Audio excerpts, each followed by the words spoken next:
Good morning, everyone. Well, today is Monday, the fifth week of Lent. It's March 30th. Um, the quarantine's been going on for quite a while, the social distancing. I'll have to confess that I am struggling. I find myself struggling a great deal. The whole unknown about everything, and it kind of feels like uh,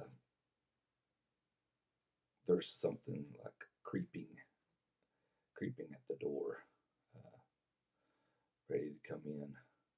One of the things about this virus or this situation, I guess is a better way to put it, that really gets me is uh, is that I'm not in control, and basically the only thing you can do is stay away from people, which in itself is hard.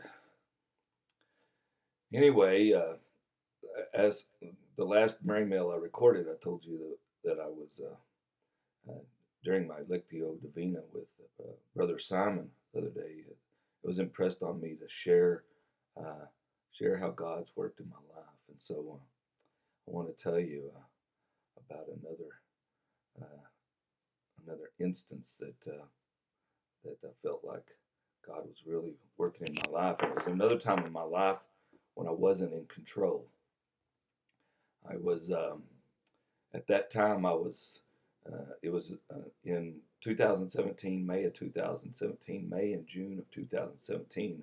I had the opportunity to go to Puebla, Mexico, and study Spanish, estudio español.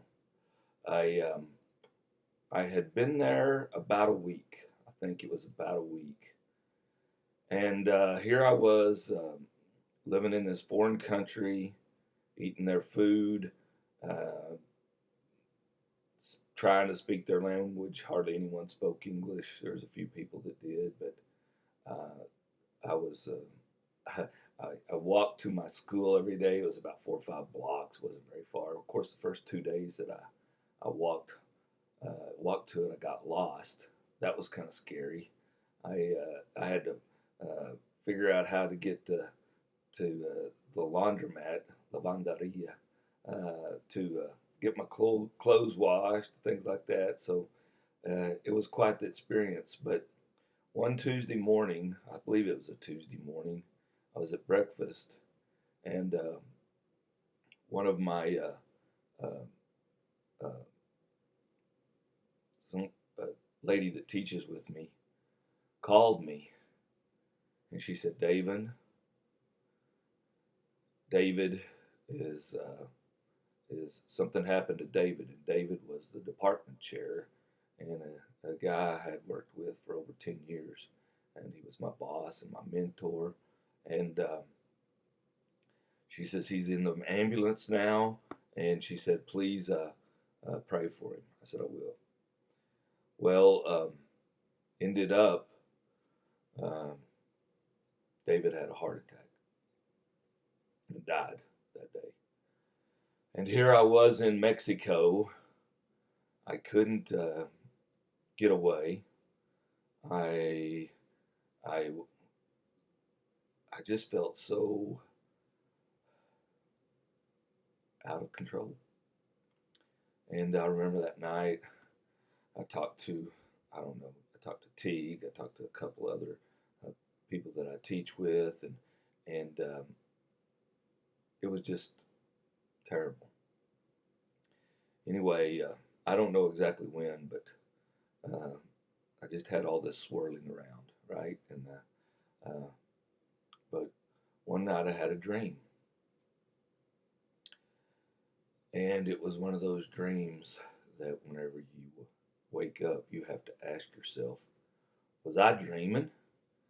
Because it was just seemed so real. And of course, the dream is kind of weird, but I was in um, an airplane, in a big commercial airplane, and I was in the cockpit, and one of my students was flying, And I was like, "Do you know how to do this?" "Oh, don't worry, Mr. Winger." And anyway, uh, the student, of course, couldn't fly it, and it seemed like the flame was going up, and then it'd go down, and then it'd go up, and then it'd go down, and then it'd go up, and finally, I was just like, "Oh my gosh!"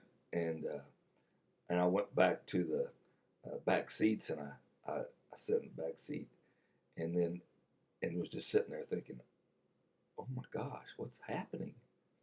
And the and all of a sudden, my student came back there and said, and I was like, "What are you doing?" He says, "Oh, I can't figure it out." And so all of a sudden, the plane is just diving. It's just diving. And I'm sitting there and I'm like, oh my gosh, I am going to die. I am going to die. And I was just like leaning back in my chair and I was just thinking about, I'm going to die. And it was kind of like I was waiting for my life to flash before my eyes, but it didn't. And I was just like, I'm going to die. And I remember, and then all of a sudden, I remember these two big hands, and they just come up behind me, and they put themselves on my shoulders. They just put themselves on my shoulder. I just feel these two hands just go and just hold my shoulders and just hold me from the back.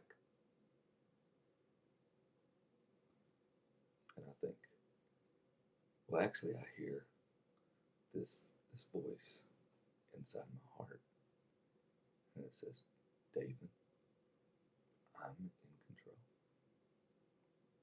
And at that moment, I woke up. And when I woke up, I was just like, I had to lay there for a minute and think, where am I? And I looked around, I'm like, oh, I'm in Mexico. Here I am. Don't forget, Jesus loves you, and I do too.